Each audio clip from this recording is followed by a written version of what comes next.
Matiana, and you're listening to the Dan Chan Show.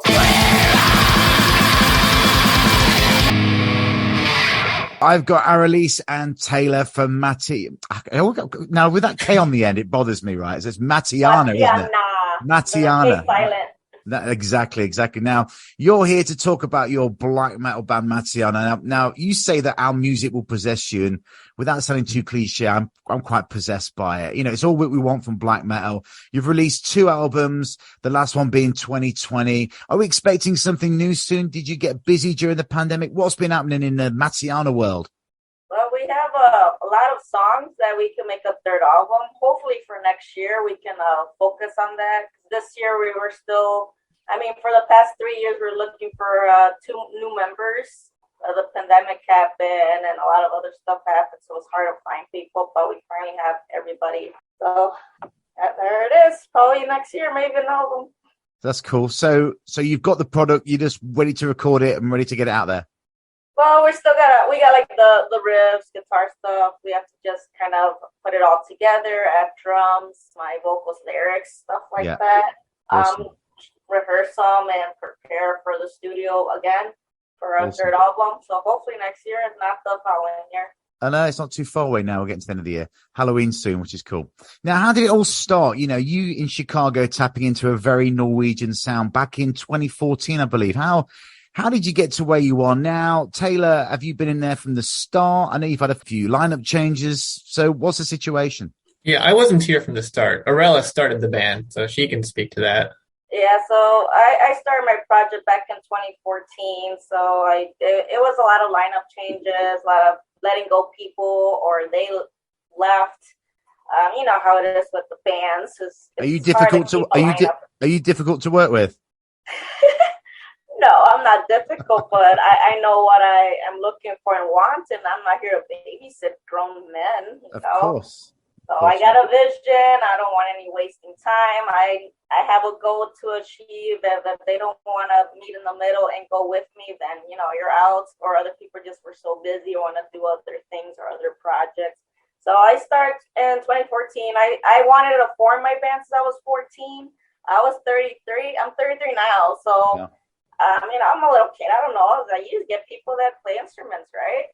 Yeah. But sure. I always had this envision of creating some sort of like a full-on show for a band using kind of a little more of a disturbing horror kind of a theme. Because when I go to a show, I like to see a full show, not just see people strum their instruments. I need some visuals and like a shock factor. Other bands that perform, they're pretty big, that have crazy stage getup. That's my inspiration. I was like, wow, I want to play. Like, you're looking all over the place. You're intrigued, you're drawn. So I wanted to create something like that. I've always been a huge black metal fan since a child. So I wanted to create my own, and I didn't know I could sing at all. I started at 14 just screaming at walls. And I was like, well, maybe I can do this. Why not, right?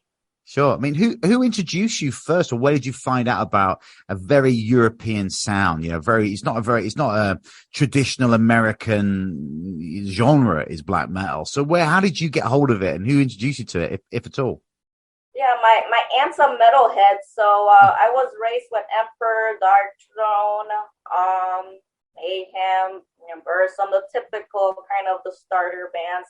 From there, it's like I really like this dark music, so I started branching out and like looking out for more bands, and I was like, I really, really like this. So since I was a child, I've been into black metal. I've always been the black metal head in middle school, elementary school. Well, there's like not really my type of peoples at that time there. So I was kind of just the outcast most of the time throughout my life. And then eventually, like high schoolish, college, that's when I saw more of the genre of people to kind of hang around with. But for the most part, I introduced everyone else to black metal. That's cool. What about you, Taylor? Did you come from a black metal background, or have you been shown it by somebody? Maybe I listened to a little black metal before joining this band. I had listened to some Bathory and Dissection, Carpathian Forest, some stuff like that. But I wasn't huge into it at the time. But I was into Matiana before I joined. Oh, really? I saw them. Cool. Yeah, like 2 or 3 times around Chicago, they were my favorite band because, like Arella said, they did have a cool stage show. She was crawling around on the stage with totally white eyes and blood and candles. I was like, that's totally my scene.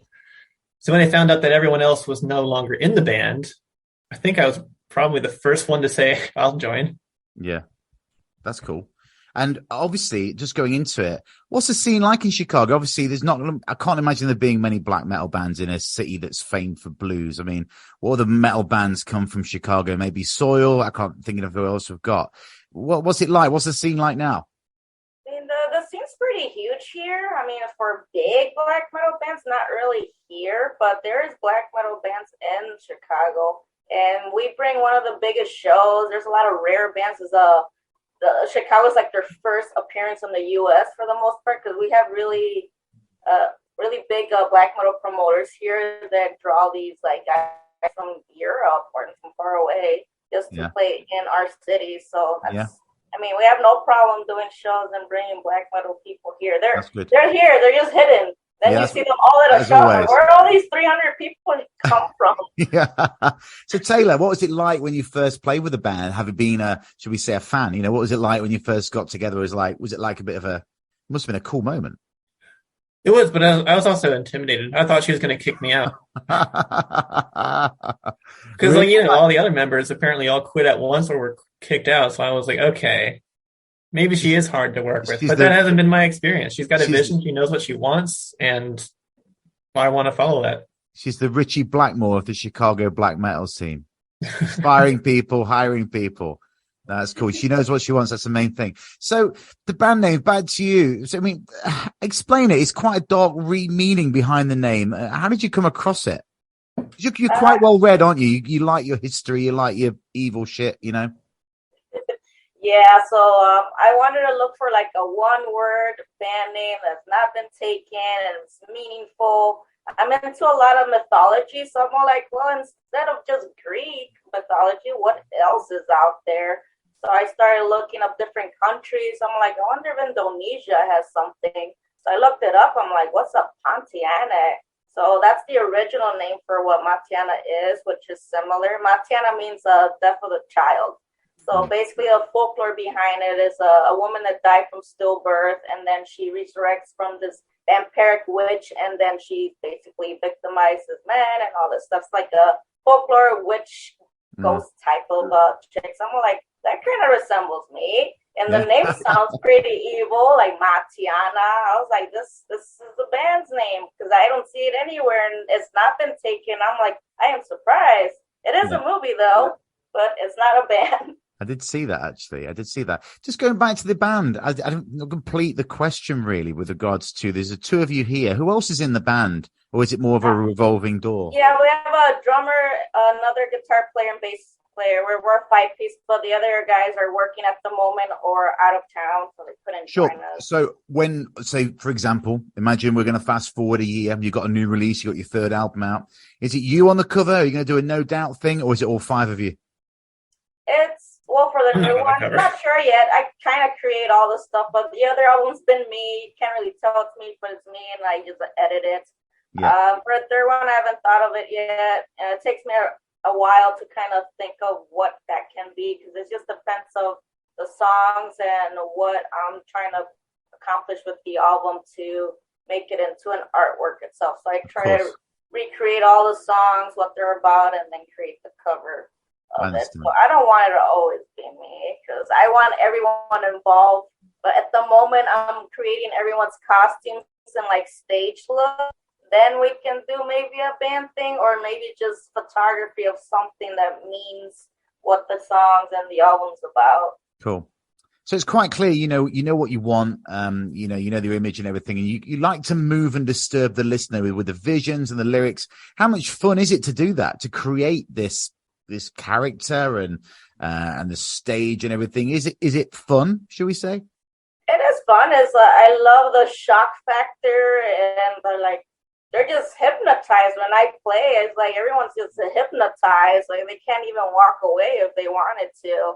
So it feels awesome. Like I have this power of trancing everyone into my world, and it feels amazing because that's what I wanted to do. I worked really hard to try to see if I can capture everyone's mind somehow. That's I really awesome. don't know what I'm doing up there, but it's working. Okay, so we're talking about captivating everything. Well, lyrically, what are you writing about? I know there's some real stories about real people in there, some personal experience. I've heard about dead cats, neighborly murders. Tell me more. We need more. Sure. Yeah, all of these are all real, either from my personal experience that I've lived with or dealt with, or I find the most disturbing news articles. They're usually underground. They're not in TV. So I usually dig into that documentaries Yeah. too. So I inspire the people that I'm talking about, and I envision myself as them telling their story of their pretty much psychotic world or why they did certain things.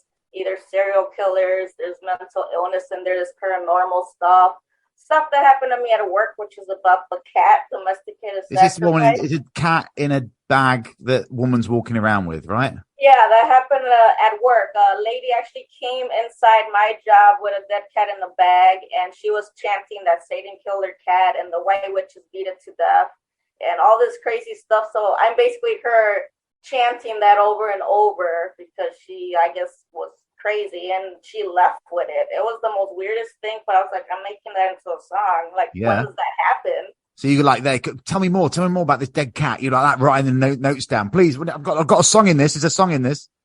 Yeah, the manager came in and everyone's like, "What the hell?" And I was like, "Oh man, that is so cool! I'm making this a song." Yeah, I'm the only one like, "Whoa, what?" Everyone else is freaking out. Like, where was I at? I'm like, why wasn't I up there? I want to meet this lady. Depends where you work. If you work in a vet, that could be quite normal. Yeah, it was an animal shelter. Oh, so it was an animal shelter. Okay, fair enough. Yeah, it was black dead cats wrapped in plastic and lace. So I said that in the song. Wow, that's cool. Yeah, I said dark woman because she's African American, so I said a dark woman walking in the streets. Yeah. And so it's like a storytelling, and then first person view. Yeah. Witch doctor. Now, how do you like to? On that note, going back to that, who do you think is the most evil band in history? Just a random question thrown in there. I'm just thinking about evil and dark and proper shit. What do you think? Man, there's a few from a mixed up of Gorgoroth, Mayhem, Watain. I could see probably the most evil is up there. Their imagery and like their performances are pretty disturbing. Like, when do you see chicks being crucified on stage naked, Gorgoroth did that. Yeah, of course. And a bunch of pig heads and animal stuff like Watain. They're one of my influences, if you can tell. Awesome. I love taxidermy, so I love that stage getup. But Tuchka too, they have that little evil, like a satanic choir going on stage for that Polish band. So that could be also on the list. Yeah. Everyone else is like, I wouldn't really say evil, but they're trying. Well, that brings me on to where do you draw your influences from? I knew it was Watain. Love that band. I'll be seeing them in Barcelona in a few months' time. But I think it's next month, actually, with Abath and Tribulation. Great lineup. Who else are you drawing your influences from? And just on the flip of that, and you, Taylor, as well, what are your guilty pleasures? Well, can't listen to metal all day long. I mean, if there's a romantic moment on a Saturday night with a glass of wine and a little bit of, romance, you're not going to put on blooming Burzum, are you? No. Well, you might do. I mean, I was raised with Latin music, a lot of crooner music too, a lot of jazz and blues and classical and opera. I really love all of that. Mm-hmm. And from so do there, I. I love other countries' music, like their roots, like the Indian music, Indonesian music from Greece, like from other countries. It intrigues me a lot. I really love culture. I really like tribes, different tribes in the world. There's so many out there, so that's what intrigued me the most. Watain's one of my main influence. Emperor, I love Carpathian Forest, Riding Christ. I'm not Northdark, they're not black metal, but they're just a mix of insanity all in one, and I love that. I'm intrigued with the vocal range of Dave Hunt. He does from like opera cleaning to like, and this insanity of death screams. I'm like, whoa, that is crazy. So it's just like a variety of everything. All my roots all kind of in one. Yeah. What about you, Taylor? I don't really feel guilty about the music I listen to. I own it. All right. Well, But you know outside what of I metal, mean. You know what I mean. yeah, yeah. Well, I listen to some Bell and Sebastian, Magnetic Fields and Smiths. I'm big into one of Joanna Newsom's album. She plays the harp and has this like fairy tale sort of sound. It's super cool. And I was a huge Misfits fan in high school. They were probably the biggest influence early on in just getting me into dark music. Of course. Back to you, Arelys. Now, one thing I'm going to ask you now is, I want to ask, having heritage from Puerto Rico, Mexico, and Nigeria, I believe. Am I correct with those three countries? Yeah, partial Nigerian from Spain. Oh, cool. And a native background. But mainly it's Mexican, Puerto Rican. Everyone else, I have no idea what my family are back there, but I know they're all in there in my family. So these are very Christian countries and very strong belief systems. Do you think the black metal element is a rebellion against that? Has anything come across that it's like, obviously black metal isn't the most friendliest towards any kind of religion, I suppose, but where does it stand with that? Coming from such Christian, or your heritage coming from such Christian countries? Yeah. So, I mean, I didn't really never cared for religion since growing up. Right. I just liked to really disturb and make people uneasy. Even as a kid, I've never changed. I've always been this person that likes to creep people out somehow. Cool. So, I mean, I had no problem about people's religion. My band's not satanic. I just love dark imagery. Yeah. And I was just intrigued of it because people are misunderstand it or feel very uncomfortable. I'm like, it makes them feel uncomfortable. Hey, yeah. I'm like, keep doing it. What's Halloween like at your house? I mean, I don't celebrate it anymore like I used to, but I'm in the process of getting a house. Maybe the whole house would just be a Halloween house every painted day. in black. Yeah, it's all black. I love the fact that in America, Halloween is just an excuse to get dressed up, whereas in the UK, for example, it's pure evil.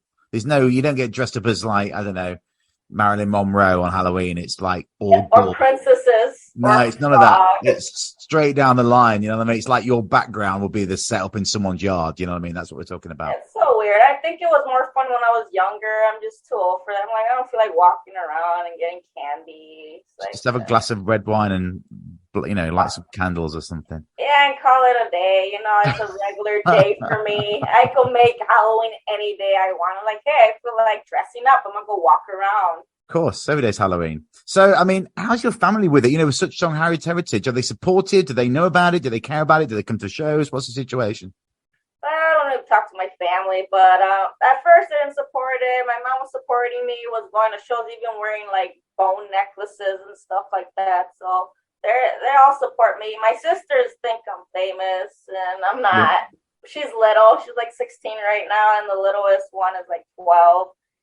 But they all admire all I do, and that's cool. Slowly kind of probably be my other twin because she's kind of doing the same thing now, and her parents are really, really strict about it. Right. So growing up was definitely rough, but as I got older, it's kind of that faded away. They just learned to just accept it. I mean, I was never a bad child. I was a straight A nerd student. So it's like I never did nothing bad. I just love dark imagery and dark art. I've always liked it as a child. It just resembles my background in life, and I connected to it very well as growing up. But I see. Now, this next question, obviously, it's more directed to you, but Taylor, you can tap into this one as well. Do you think women are grossly underestimated in metal? Do you think there's a respect there for female artists in metal? What's been your experience in it? Yeah, it's rough, especially being a woman. You're automatically some sort of a sex symbol, or your band is popular because you're a woman. That's why they come, and it's been rough. I've been bullied by men, threatened by men, all these insults, threats. All this stuff, all from men too. Like, I'm having more respect for women more than anything now because I don't give a shit. So, but for the most part, I'm gaining a lot of respect because I'm not letting any of that get to me, and I'm just doing way more than a lot of other bands out there. I mean, you are coming from probably the hardest, most extreme form of metal, which is a no bullshit, don't with me kind of like attitude anyway. It's not as if you're trying to be some, pop rock kind of, artist or something like that. You've got this hard edge where you're going to have respect straight away, surely. Yeah, I'm a huge hard ass. I mean, everyone could talk online all they want, but in person, I never get that. I even had other people that talked a lot of shit and tell other people, "Oh yeah, I know that band. I know her." I was like, "Didn't you just say all this shit online, man?" Mm. So it's like people that talk crap about you are envious of you and are threatened. And I use that thrive to, as rewards and trophies to push the band even forward. I'm like, oh, you don't like it? I guess I'm not quitting my band. I'm gonna keep doing it. I'm gonna keep doing more and get bigger. Not trying to get famous, but I want to do more than them wasting their time talking crap. Yeah, sure. Taylor, what's your opinion? I think a lot of people will write it off as a gimmick if there's a woman in the band, especially if the woman is the singer. They just kind of think of it as like, oh, it's that woman-led metal band, which is really stupid because we're just a black metal band making evil music. But Arelys will fuck you up. She's not joking. No, I'm sure she will. I'm threatened. I feel threatened right now. These are actually my ex-bandmates. Yeah, they're the guys. That's where they are. That's where they've gone. That's why they can't join the band anymore. They're busy being mic stands. That's funny. So what can we expect from a show? I mean, you've already gone through it, said how important the shows are to you. I've seen your stage look, it looks awesome. How long does it take you to get stage ready? Taylor, have you done a show with them yet? Are you ready to put the corpse paint on? What's the situation? Yeah, I've done a few shows. I've done 3 or 4. We've been kind of evolving the look throughout the band. Yeah, I'll do whatever. I'm going to have, I think, some sort of skull mask and cloak or something. It'll be something. Yeah, I'm creating costumes. I yet cannot figure out how to make them look, what will be quicker, because I don't have a whole team. If I had a whole team of artists, then this, getting them ready will be, easier. Right now, some of them will have, half mask or a full mask. I'm painting, making them look very tribalish, where it looks like some sort of hellish cult tribe up there. So something that's less makeup but is easier, you slap it on, maybe quick little chin makeup or forehead makeup, and I'm making the whole attire. Something that could slip on quickly. It's not going to take too long. I take about 3 hours to get ready by myself. Wow. I have no help because I have a lot of bones and very delicate outfit out of bones that I'm, What about after the show and you want to get to the bar and have a beer? How long does it take you to get off? I stay in costume all night, all day. All right. When you go to bed, how long does it take you to take it off? I get lazy, so I just go to sleep and worry about it the next morning. Oh my God. That must be a sight. I know. Sometimes I forget. I'm like, oh, sorry. Let me put my real face on. The stage stuff, I haven't made too much. It's more of blip, blip, blip. Yeah. But eventually, if I got more friends, a bigger team to kind of decorate the whole stage, that's my main goal. But baby steps, all I have is these guys right here. Of course. Awesome. Now, dressing us in roadkill in the meantime. Yeah, that's right. In an ideal world, who would you tour with? Watain, surely. Yeah, Watain would be pretty awesome. Rotten Christ or Paved in Forest would be awesome to play with. Naglfar.